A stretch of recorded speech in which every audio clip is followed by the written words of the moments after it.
سرکار دو عالم علیہ الصلوۃ والسلام نے ارشاد فرمایا کہ مجھ پر کثرت کے ساتھ درود پڑھا کرو کہ تمہارا درود مجھ تک پہنچتا ہے۔ صحابی نے عرض کی یا رسول اللہ وصال کے بعد بھی آپ تک پہنچے گا؟ تو حضور نے فرمایا جی ہاں بالکل وصال کے بعد بھی پہنچے گا۔ اور پھر اس پر عقیدہ بھی ارشاد فرمایا کہ ان اللہ حرم علی الارض ان تاکل اجساد الانبیاء، اللہ تعالیٰ نے زمین پر اس بات کو حرام کر دیا ہے کہ وہ انبیاء کی جسموں کو کھائے۔ فنبی اللہ حی یرزق، اللہ کا نبی زندہ بھی ہوتا ہے اور اسے رزق بھی عطا کیا جاتا ہے۔ حدیث شریف میں یہ قولی حدیث ہے، حضور علیہ الصلوۃ والسلام نے خود ارشاد فرمایا ہے، صراحت کے ساتھ اس حدیث شریف میں موجود ہے، اور یہ حدیث سند کے اعتبار سے حسن ہے۔ حضور علیہ السلام نے فرمایا اللہ کا نبی زندہ ہوتا ہے، انہیں رزق بھی عطا ہوتا ہے۔ واضح طور پر سرکار دو عالم صلی اللہ علیہ وسلم ارشاد فرما رہے ہیں واضح طور پر کہ اللہ کے نبی زندہ ہوتے ہیں، اور قاری خلیل صاحب اور ان کا نیا فرقہ جو ہے یہ اس کا انکار کرتا ہے۔ اسی طرح ان کے سکھائے ہوئے سدھائے ہوئے چھوٹے مرزا صاحب بھی اس کا انکار کرتے ہیں۔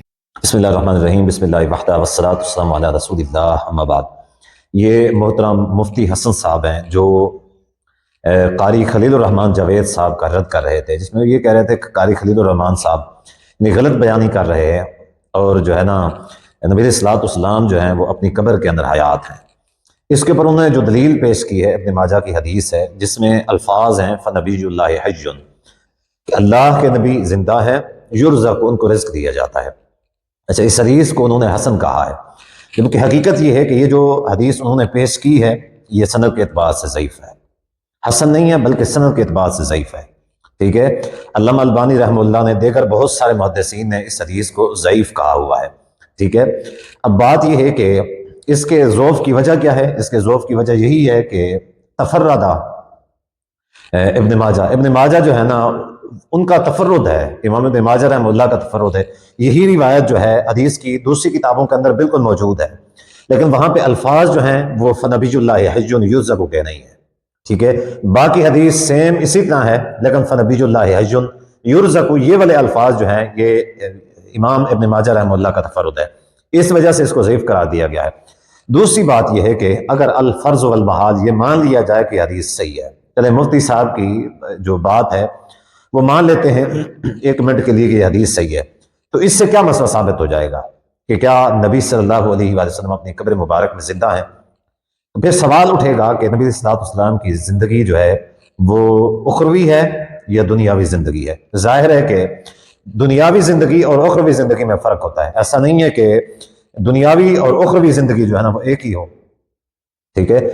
دنیاوی زندگی میں فرق ہوتا ہے، اخروی زندگی میں فرق ہوتا ہے۔ ایسا نہیں ہو سکتا کہ جو دنیاوی زندگی کے ساتھ حیات ہو وہ اخروی زندگی کے ساتھ بھی حیات ہو، اور ایسا بھی نہیں ہو سکتا کہ جو اخروی زندگی کے ساتھ حیات ہو وہ دنیاوی زندگی کے ساتھ بھی حیات ہو۔ ایک منٹ کے لیے ان کی بات مان لیں کہ یہ حدیث ان کے اعتبار سے جو ہے نا صحیح ہے اور نبی علیہ الصلوۃ والسلام اپنی قبر مبارک میں حیات ہیں، تو سوال پھر وہی ہے کہ نبی علیہ الصلوۃ والسلام اخروی جو ہے نا حیات کے ساتھ زندہ ہیں یا دنیاوی حیات کے ساتھ زندہ ہیں؟ آپ کی حیات جو ہے وہ کون سی ہے، دنیاوی ہے یا اخروی ہے؟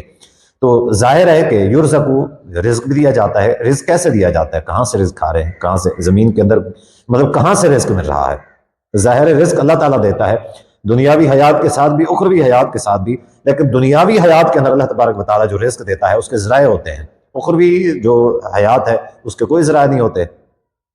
پھر اسی طریقے سے یعنی نبی علیہ الصلوۃ والسلام کی جو حیات ہے وہ دنیاوی ہے یا اخروی ہے؟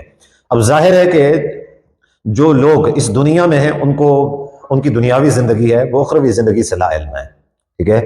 اسی طریقے سے جو لوگ اخروی حیات کے ساتھ ہیں، یعنی اگر اخروی حیات کے ساتھ ہوں گے دنیاوی حیات سے لا علم ہوں گے۔ یہاں پہ ایک سوال یہ بھی پیدا ہوتا ہے مفتی صاحب، یہ سوال یہ بھی پیدا ہوتا ہے کہ اس وقت امت کتنے یعنی فتنوں سے لاچار ہے۔ اگر آپ یہ کہتے ہیں کہ نبی علیہ الصلوۃ والسلام دنیاوی حیات کے ساتھ ہیں، گویا کہ نبی علیہ الصلوۃ والسلام کو پتہ بھی ہے کہ یہ کیا چل رہا ہے یہاں پہ، تو ظاہر ہے کہ پھر نبی علیہ الصلوۃ والسلام امت کی اصلاح کیوں نہیں فرماتے ہیں؟ نبی علیہ الصلوۃ والسلام امت کی اصلاح، اگر دنیاوی حیات ہے، نبی علیہ الصلوۃ والسلام کو سب بات کا علم بھی ہے اور حیات بھی نبی علیہ الصلوۃ والسلام کی دنیاوی ہے، تو پھر سوال یہ کہ نبی علیہ الصلوۃ والسلام امت کی اصلاح کیوں نہیں فرماتے؟ امت کو اتنا یعنی فتنوں کے اندر مبتلا دیکھ کے، لڑائی جھگڑے قتل و غارت کے اندر دیکھ کے، ٹھیک ہے، اتنے فرقوں میں بڑھتا ہوا دیکھ کے، اتنا مظلومیت کا شکار ہوتا ہوا دیکھ کے نبی علیہ الصلوۃ والسلام اس کے باوجود خاموش کیوں ہیں؟ امت کی اصلاح کیوں نہیں فرماتے؟ امت کی مدد کیوں نہیں فرماتے؟ امت کو کوئی صحیح راستہ کیوں نہیں دکھلاتے؟ اب جو ہے نا بال گیند جو ہے وہ آپ کے کورٹ میں ہے، آپ نے جواب دینا ہے۔ پہلی بات آپ نے جواب دینی ہے کہ یہ جو حدیث جس کو آپ نے صحیح کہا ہے، یہ حسن کہا ہے، یہ کہاں سے حسن ہے؟ پہلی بات تو یہ حسن جو ہے وہ کمزور درجے کی صحیح ہوتی ہے، لیکن چلیں آپ نے حسن کہا، یہ بھی آپ کا بڑکپن ہے، آپ نے صحیح نہیں کہہ دیا آپ ڈائریکٹ، چلیں آپ نے اس کو ظاہر ہے کہ پھر حسن جو ہے یہ بھی کم از کم یہ ہے کہ اس کے زمرے میں آتی ہے، صحیح کے زمرے میں آتی ہے، لیکن آپ نے اس کو حسن جو کہا ہے یہ کیسے حسن ہو گئی ہے جبکہ امام ابن ماجہ رحمہ اللہ کا تفرد ہے؟ دوسری بات، چلیں مان لیتے ہیں کہ نبی صلی اللہ علیہ وسلم حیات جو ہے حیات ہیں اپنی قبر کے اندر، تو کون سی حیات ہے قرآن و سنت کے ساتھ؟ اس کا بھی آپ نے جواب دینا ہے کہ نبی اسلام کی کون سی حیات ہے۔ ظاہر ہے کوئی ایسی آیت یا ایسی حدیث پیش کرنی ہے جس سے یہ ثابت ہو جائے کہ نبی صلی اللہ علیہ وسلم کی حیات جو ہے وہ دنیاوی حیات ہے یا دنیاوی اور اخروی دونوں حیات ہیں۔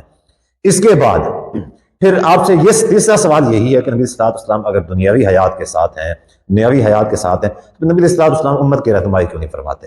اس کا بھی آپ نے جواب دینا ہے، اور انشاءاللہ مجھے امید ہے کہ آپ جواب نہیں دیں گے، آپ فرار ہو جائیں گے۔ آپ کا جو پرانا طریقہ واردات ہے وہ یہی ہے کہ جو ہے نا بات کر کے لوگوں کو گمراہ کر کے پھر فرار ہو جاتے ہیں۔